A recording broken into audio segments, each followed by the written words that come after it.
छत्तीसगढ़ में धर्मांतरण रोकने 1968 का कानून मौजूदा वक्त की चुनौती को रोकने में नाकाम साबित हो रहा है। दुर्ग में 2 नन की गिरफ्तारी बजरंग दल के कार्यकर्ताओं की शिकायत पर हुई, जिसके बाद इस मुद्दे की आग दिल्ली से लेकर केरल तक फैल चुकी है।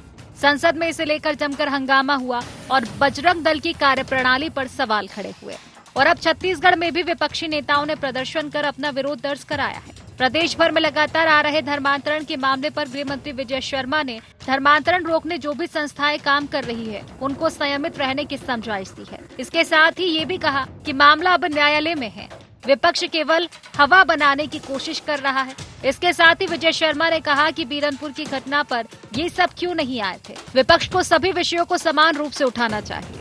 जो भी इस विषय पर काम करना चाहें वो काम करें। मैं आपसे निश्चित रूप से ये कहना चाहता हूँ कि वर्तमान में छत्तीसगढ़ में 1968 का धर्म स्वातंत्र अधिनियम लागू है और 1968 के धर्म स्वातंत्र अधिनियम के जितने भी प्रावधान है उस पर ही कार्रवाइयाँ होती हैं।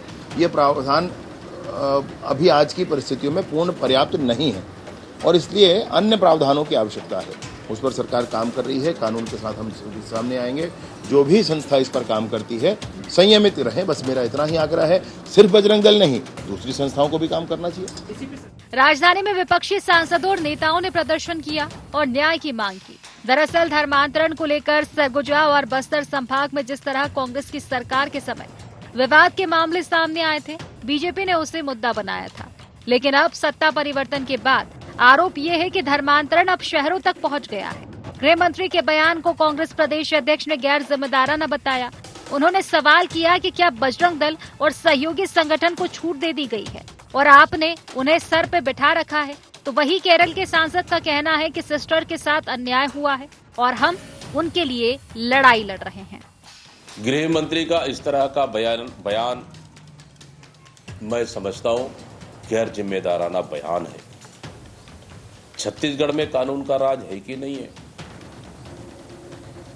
छत्तीसगढ़ में क्या जंगल राज चल रहा है?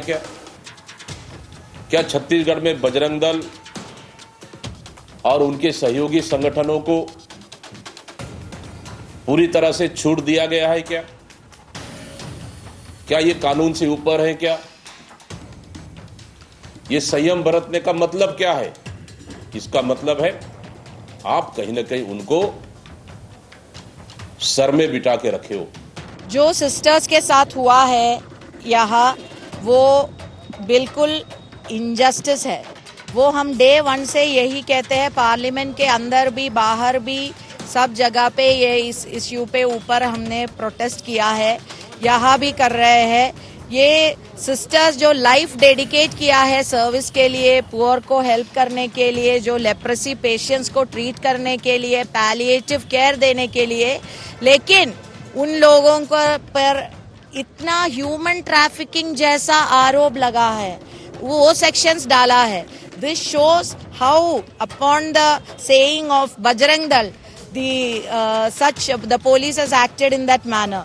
प्रदेश सरकार धर्मांतरण को लेकर सख्त रुख अपनाने की तैयारी में है और दिसंबर में होने वाले विधानसभा सत्र में एक कड़ा कानून लाने की बात भी कही जा रही है। लेकिन जिस तरह से प्रदेश में धर्मांतरण को लेकर सियासी टकराव बढ़ रहा है, उससे ये तो साफ है कि ये मामला जल्द थमने वाला नहीं है।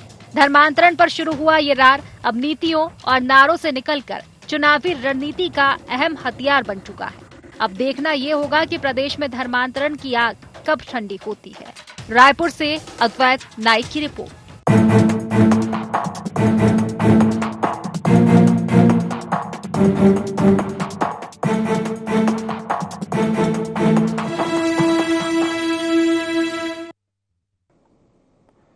नमस्कार, IND गोहार देख रहे हैं आप और मैं हूं आपके साथ प्रभात पांडे। गिरफ्तारी पर सियासी रंग। जी हां, छत्तीसगढ़ में धर्मांतरण को लेकर जिस तरह से सियासत चल रही है, उससे यह तो साफ है कि इस मुद्दे को कोई भी पार्टी छोड़ने के मूड में नहीं है। कभी धर्मांतरण कानून में सख्ती को लेकर तो कभी प्रदेश में बढ़ रहे इस मुद्दे पर सत्ता और विपक्ष आमने सामने नजर आते रहे हैं और अब डिप्टी सीएम यानी कि गृह मंत्री विजय शर्मा के बयान ने सियासत में और उबाल ला दिया है और लगातार इस मामले में जो है खूब हो हल्ला होता हुआ भी सुनाई दे रहा है। सरकार अपने दावे कर रही है, बजरंग दल अपने दावे कर रहा है, इसके अलावा जो विपक्ष है, चाहे वो केरल से लेके दिल्ली और दिल्ली से लेके छत्तीसगढ़, तीनों प्रदेशों में, पूरे देश में ये जो भूचाल है ननों की गिरफ्तारी को लेकर लगातार मचा हुआ है। इसी पर आज हम चर्चा करेंगे, लेकिन सबसे पहले जान लेते हैं गुहार पॉइंट्स क्या है।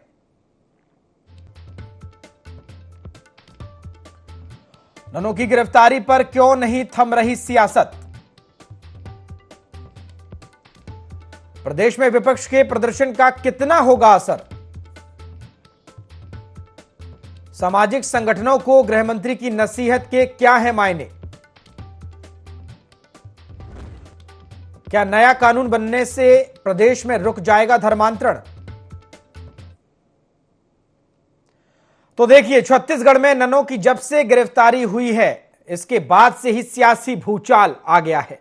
लगातार दिल्ली से लेकर केरल, केरल से लेकर छत्तीसगढ़ तक अफरा तफरी का माहौल नजर आ रहा है और सियासत के केंद्र में जो है नन आ गई हैं और इसी पर हो हल्ला भी खूब हो रहा है। विपक्ष अपने दावे कर रहा है, सरकार अपनी बात कर रही है। हालांकि ये जो मामला है अब ये एनआईए कोर्ट में पहुंच गया है, आज सुनवाई भी हुई है और जो फैसला है वो फिलहाल जो जज हैं, जो कोर्ट है, उसने अपने पास सुरक्षित रखा है। इसी पर चर्चा करेंगे। हमारे साथ कुछ खास मेहमान जुड़ गए हैं, कुछ खास मेहमान जुड़ेंगे। हमारे साथ पीसी रथ जी जुड़ गए हैं, वरिष्ठ पत्रकार हैं। पीसी रथ जी, स्वागत है आपका। साथ ही साथ हमारे साथ अमित श्रीवास्तव जी, कांग्रेस प्रवक्ता है, वो भी जल्दी जुड़ेंगे और विमल चोपड़ा जी, पूर्व विधायक हैं भाजपा के, वो भी जल्दी जुड़ेंगे। लेकिन चर्चा की शुरुआत करते हैं। पीसी रथ जी, आपके पास आ रहा हूं और ऐसा लग रहा है कि छत्तीसगढ़ की सियासत को एक नया मुद्दा मिल गया है।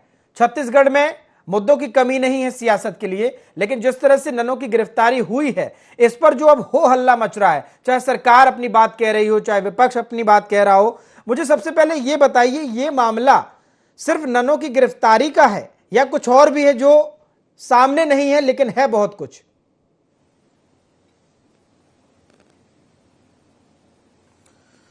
देखिए, छत्तीसगढ़ में समय समय पर अलग अलग इलाकों के लोगों के पलायन की खबरें तो हम लोग सुनते ही रहे हैं, लेकिन साथ ही साथ छोटी मोटी नौकरियों के लिए दिलाने के नाम से, जो नौकरियों के लिए जो यहाँ पर रहा है कि बाहर छोटी नौकरियों के नाम से या प्लेसमेंट सर्विसेज के नाम से यहाँ के खासतौर पे लड़कियों को ले जा करके काम करवाने का एक आरोप लगते रहे हैं। और लेकिन ये आरोप हर बार एक तरह के आरोप हों ये जरूरी नहीं है। इस बार का जो मसला है उसमें जो साथ में 3 लड़कियां जो रही हैं, उन्हीं के बयान, वीडियो बयान आ रहे हैं इस तरह के कि उन्हें जबरदस्ती इस मामले में बनाया गया, इस तरह से बीच में लाया गया और उनके वीडियो इस तरह से चल रहे हैं अलग अलग न्यूज चैनलों में कि किस तरह से उनको डरा धमका के मारपीट करके उनके साथ जो है इस तरह से ये प्रकरण में उनका शामिल किया गया, जबकि वो किसी भी तरह से उस तरह प्रताड़ित नहीं है। वो अपनी मर्जी से जा रहे हैं और वो जो है किस तरह से वयस्क हैं और ये सारी चीजें वो लोग बोल रहे हैं। लेकिन ये मुद्दा पॉलिटिकली बहुत गर्म हो गया है क्योंकि खुद भाजपा से जुड़े हुए बजरंग दल ने इस मुद्दे को उठाया है और प्रशासन, पुलिस प्रशासन की मजबूरी थी इस मामले में इस तरह से प्रकरण दर्ज करके गिरफ्तारी करना और खासतौर पे गृह मंत्री और मुख्यमंत्री सभी के बयान इसमें पॉजिटिव आए हैं प्रशासन की के तरफ रक्षात्मक। और लेकिन दूसरा पहलू यह है कि केरल से जो वहां के भाजपा अध्यक्ष हैं, केरल के जो विधायक हैं, केरल के जो सांसद हैं, वो लगातार इस मामले में ननों को निरपराध बता रहे हैं और पूरा मामला झूठा है बता रहे हैं। तो ये ऐसी विवादित स्थिति यहाँ पर उत्पन्न हो गई है जिसमें सबसे सीधा तो इसमें प्रकरण में यही हो सकता था कि जो 3 लड़कियां हैं उनको सीधे सीधे प्रेस कॉन्फ्रेंस करके सरकार उनको पत्रकारों के समक्ष प्रस्तुत कर देती और बताती कि वो अपने मन से बताएं कि मामला क्या है, उनको किस तरह से ले जाया जा रहा था और उसमें दूध का दूध, वहीं सामने पानी का पानी हो जाता। लेकिन वैसा कुछ नहीं हो रहा है, बल्कि सियासी बयानबाजी हो रही है और दोनों विपक्ष को मौका मिल गया है कि विपक्ष इस मुद्दे को लेकर के लगातार सरकार को घेरे में लाने कोशिश कर रहा है। और छत्तीसगढ़ सरकार की एक तरह से पूरे देश में चर्चा है कि किस तरह से ऐसा प्रकरण बनाया गया है। तो ये चीजें कहीं ना कहीं जो है सरकार की अपनी छवि को प्रभावित कर रही है। तो इसमें ठीक है। हमारे साथ दोनों मेहमान भी जुड़ गए हैं। विमल चोपड़ा जी, स्वागत है आपका। अमित श्रीवास्तव जी, आपका भी बहुत स्वागत है। और विमल जी आपके पास आ रहा हूं। अब जो कुछ छत्तीसगढ़ में हो रहा है, जिस तरह से केरल से जो डेलीगेशन आया, सांसद आए, दिल्ली में सांसदों ने विरोध किया, इसके बाद तमाम बयानबाजी हो रही है। राहुल गांधी ने भी प्रोटेस्ट किया, उन्होंने अपनी बातें रखी। इंदिरा गांधी ने दिल्ली में हमने देखा कि संसद के बाहर उन्होंने प्रोटेस्ट किया है दोनों की गिरफ्तारी को लेकर। क्या लग रहा है कि सरकार की छवि खराब हो रही है? क्या इस मामले में दम है? क्योंकि फैसला तो अब कोर्ट करेगा, अपने पास सुरक्षित रखा है, लेकिन क्या आपको लग रहा है कि जो दावे करते आ रही है सरकार या जो पुलिस दावे कर रही है उसमें दम है? ऐसा है कि छत्तीसगढ़ में धर्मांतरण हो रहा है, इससे किसी को इनकार नहीं, चाहे कांग्रेस हो, चाहे भाजपा हो, चाहे आम आदमी का। आज भी आप अखबारों में देखेंगे तो रायपुर जैसे राजधानी में जो है, जो बस्तियां हैं, वहां पर प्रार्थना सभा या जिसको चंगाई सभा के नाम पर जो है लोगों को बरगलाया जा रहा है, अंधविश्वास पैदा किया जा रहा है, और उस अंधविश्वास के नाम से हिंदू देवी देवताओं के प्रति घृणा जो है वो उत्पन्न की जा रही है, और ईसाई मिशनरी जो है वो यीशु मसीह के प्रति जो है उनके मन में प्रेम भरने का काम जो है वो कर रहे हैं। और ये एक प्रकार से जो है एक गैर कानूनी काम है, लेकिन हर काम कानून से नहीं रुक सकता। आज देश में सरकार ने बलात्कार के विरुद्ध, हत्या के विरुद्ध कठोर कानून बनाया है कि जिसमें फांसी तक की सजा है, लेकिन ये चीजें रुक गई ऐसा नहीं है। लेकिन इससे एक भय उत्पन्न होता है और एक सभ्य समाज में जो है इसको रोकने में कुछ जो है प्रयास में सफलता मिल सकती है। लेकिन छत्तीसगढ़ में जिस प्रकार से कांग्रेस राजनीति कर रही है, आप देख लीजिए कि कांग्रेस आरोप लगाती है कि भारतीय जनता पार्टी के शासन में चर्च बने, धर्मांतरण हो रहा है। ठीक है, चलिए आप विपक्ष में हैं, मैं कांग्रेस क्या धर्मांतरण को सही मानती है या गलत? यदि गलत मानती है तो आज तक कांग्रेस ने एक भी प्रदर्शन जो है धर्मांतरण के विरोध में क्यों नहीं किया? छत्तीसगढ़ में पूरे एशिया का दूसरे नंबर का चर्च है। आप झारखंड चले जाएंगे और कई राज्यों में आज जो हमारे पूर्वोत्तर के राज्य हैं वहां क्या स्थिति है, ईसाई मिशनरियों के कारण यह स्थिति पैदा हो गई कि वो कई बार देश से अलग करने की मांग करते हैं। धर्मांतरण जो है वो राष्ट्रांतरण हो जाता है, और कांग्रेस के लोग हर प्रकार से जब इस प्रकार की देश विरोधी गतिविधियों का मुकाबला करने के लिए भारतीय जनता पार्टी आती है तो कांग्रेस के लोग जो है उन देश विरोधी ताकतों के पीछे खड़े हो जाते हैं। आप सीएए का भी उदाहरण देख लेंगे, जिसको बनाया कांग्रेस ने था, जिस समिति के अध्यक्ष प्रणब मुखर्जी थे, जिसके सदस्य कपिल सिब्बल थे, जब भाजपा ने उसको कानून का रूप दिया तो ये इसका विरोध करने लगे कि नहीं नहीं, जो सीएए जो है ये गलत है और धर्म के आधार पर। अरे हम तो प्रताड़ित लोगों को नागरिकता दे रहे हैं, लेकिन हर बार देश में कांग्रेस को विचार करना चाहिए विमल जी, कि क्यों उसकी स्थिति जो है आज ये है। विमल जी, मैं इस मामले का मुझे बताइए, क्योंकि जो आरोप है वो मानव तस्करी से जुड़े हुए हैं, धर्मांतरण से आगे जाकर इस मुद्दे को देखा जा रहा है, और ऐसे आरोप हैं। चूंकि कोर्ट तो फैसला सुनाएगा, उनके सामने सारी जो दलीलें रखी गई हैं, लेकिन क्या पुलिस की जांच रिपोर्ट में कोई ऐसा एंगल मिला है, ये साबित पुलिस कर पाई है कि इसमें ह्यूमन ट्रैफिकिंग का है? क्योंकि यही बात बोल के विपक्ष लगातार बोल रहा है कि इस तरह का कोई मामला नहीं है, झूठा मामले में फंसाया जा रहा है। सुनिए, मैं ये कहना चाहता हूं, रथ साहब है, मेरे ख्याल से बस्तर के पत्रकार हैं, और बस्तर में वर्षों से वहां की लड़कियों को ले जाकर के काम कराने का आरोप जो है वो लगता रहा, चाहे सौरी सोनी हो, चाहे कुछ हो, चाहे कम्युनिस्ट हो, चाहे वहां के बहुत सारे लोग हैं। और वहां से यदि बच्चियों को ले जाया जा रहा है अबू जुमार जैसे इलाके से, तो क्या वह कलेक्ट्रेट में सूचना नहीं देनी चाहिए उनको, ननों को, कि हम इनको नौकरी करने यहां से ले जा रहे हैं? 6वीं अनुसूची जो है उसके अंतर्गत जो है बस्तर आता है, तो क्या वहां इस प्रकार की गतिविधियां चल रही है ये जानते हुए उन ननों को जो केरल से आई हैं वो बस्तर की लड़कियों को आगरा ले जा रही है, उनको वहां कलेक्ट्रेट में एसपी को सूचना देनी चाहिए और उनका सहमति पत्र जो है वहां लगाना चाहिए, ताकि किसी प्रकार से जो है ये ना।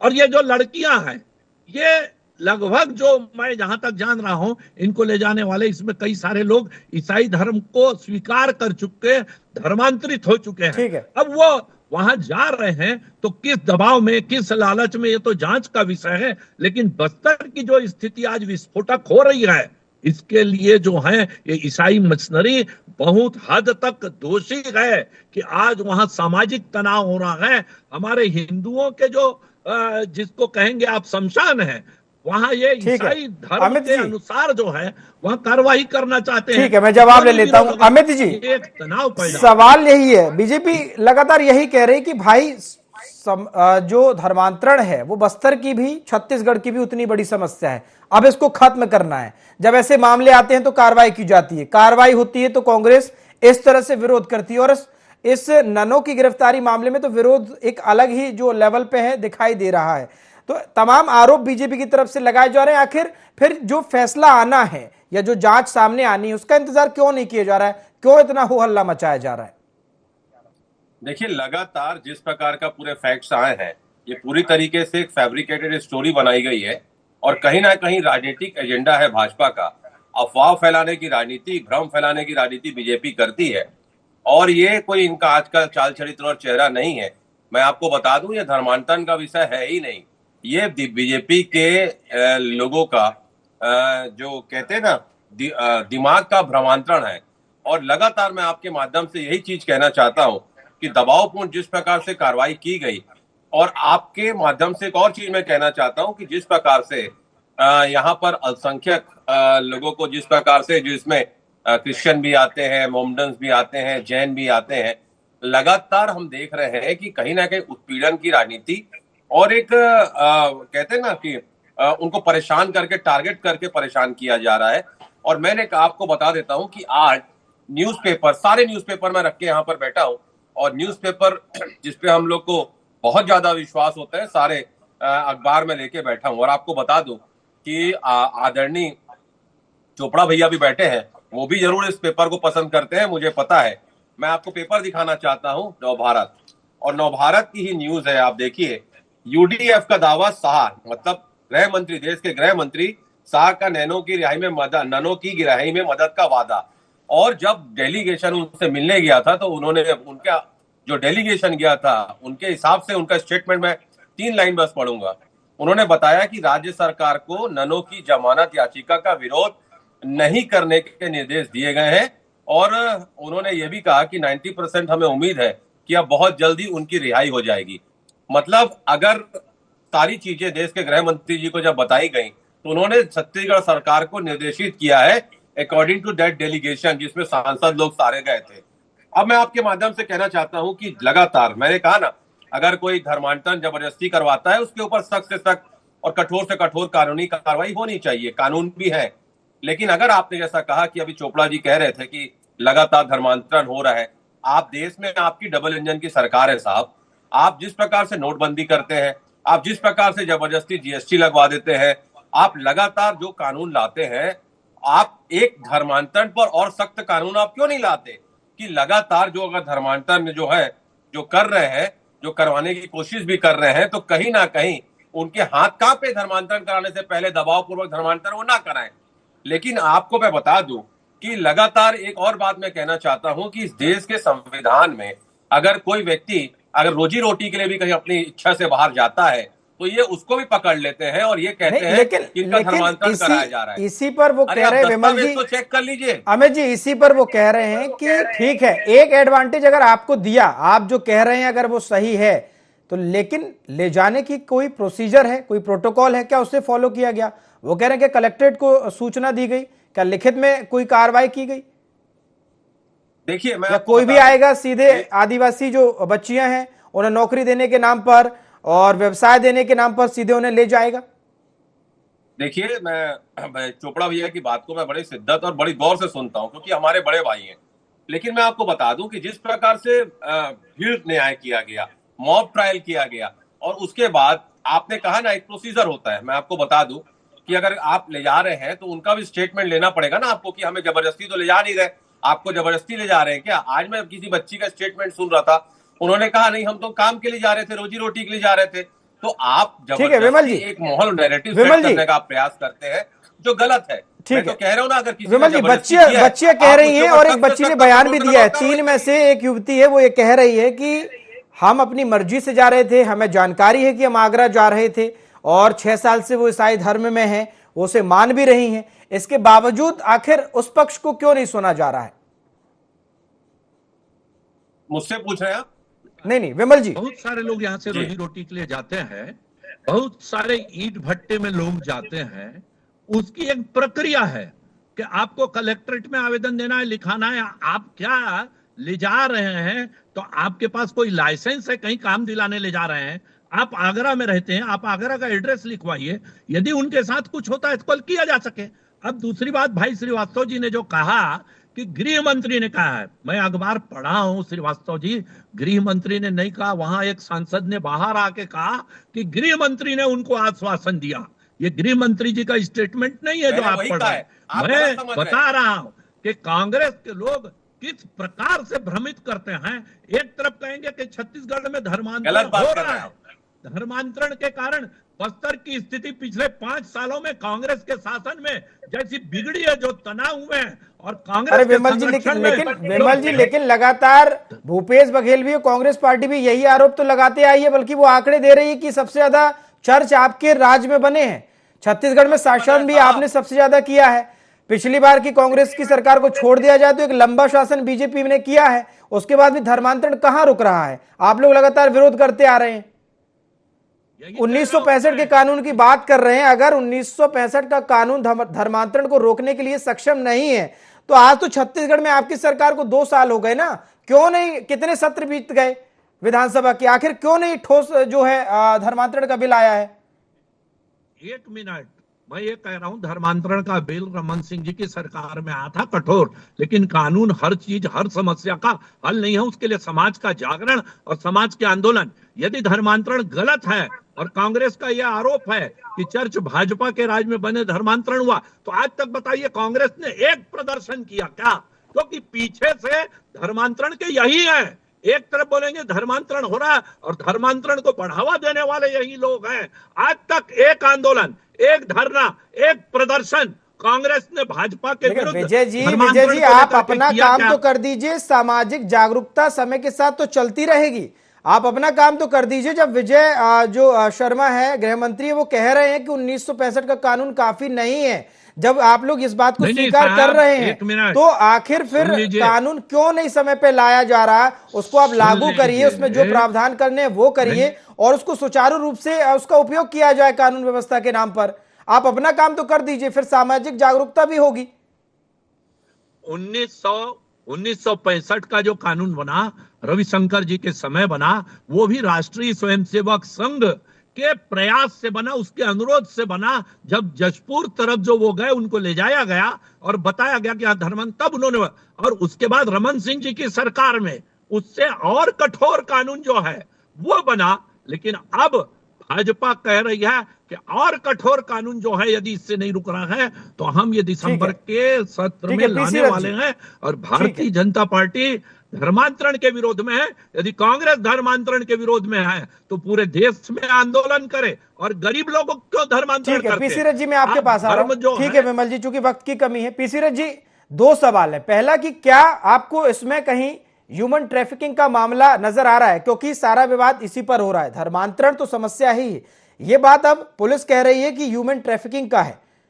जो तमाम जो संगठन है जिन्होंने कार्रवाई करवाई है, हो हल्ला भी हुआ खूब, उनका आरोप है कि मानव तस्करी की जा रही है। और दूसरा सवाल यह कि क्या धर्मांतरण का कानून अभी तक नहीं आया, इसी वजह से ये मामले रुकने का नाम नहीं ले रहे, और अगर आ गया तो ये रुक जाएगा। छोटा सा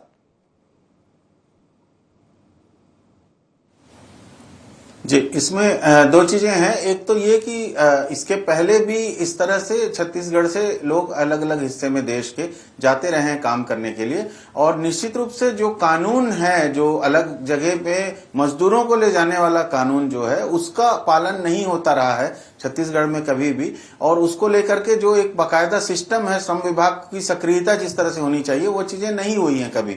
निश्चित रूप से जिले स्तर पर भी जो जिला रोजगार कार्यालय है, उसकी भी भूमिका भूमिका इस मामले में बहुत कमजोर है। वो उस तरह से उसके पास क्योंकि न वक्त की स्टाफ कमी है, है। ना अमित उसके जी, पास 10 चीजों को सेकंड। दर्ज अमित करने जी, के लिए कोई लास्ट अमला कमेंट, है, जल्दी से। ना सिस्टम है। लेकिन मैं इस एक तरह चीज से rectify इस करना तरह से चाहता जो हूं, मुझे ले लगता जाया है जा रहा है, किसी से ये भी गलती ह्यूमन हो सकती ट्रैफिकिंग है। का मामला नहीं पहला लग रहा है। कानून इसमें कहीं ना धर्मांतरण कहीं से, राजनीतिक तौर पे ओडिशा बजरंग दल फ्रीडम को ऑफ इंडिया अतिरिक्त एक्ट सक्रियता 1967 का मौका बना दिया गया, और उसके कारण 68 ये इस दूसरा तरह से राज्य मध्य स्थितियां प्रदेश निर्मित था। हुई हैं। मध्य प्रदेश इससे धर्म बचना चाहिए स्वतंत्रता सरकार को। अधिनियम 68, और इसमें जो उद्देश्य था वो ये था कि बल प्रलोभन या झांसा देकर धर्मांतरण को रोकना। अगर कोई स्वेच्छा से धर्म बदलता है तो उसमें रोकने का प्रावधान नहीं था।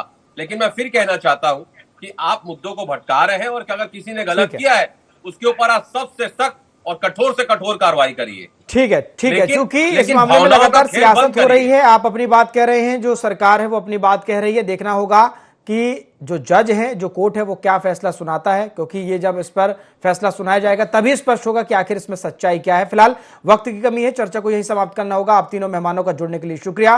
तो देखिए, छत्तीसगढ़ में ननों की गिरफ्तारी हुई, धर्मांतरण, मानव तस्करी जैसे आरोप लगे। केरल से जो डेलीगेशन है वो पहुंच गया दिल्ली के। छत्तीसगढ़ और केरल तीनों राज्य, या कहे तो पूरे देश में भूचाल है। लेकिन एनआईए की कोर्ट में सुनवाई हुई है। जज जो है उन्होंने फैसला सुरक्षित रखा है। देखना होगा कि कोर्ट इस मामले में क्या कुछ फैसला सुनाता है और आखिर ननों को रिहाई मिलती है। यह मामला पे सियासत अभी और होनी बाकी है। फिलहाल आईएनडी गोहार में इतना ही। देखते रहिए आईएनडी 24। नमस्कार।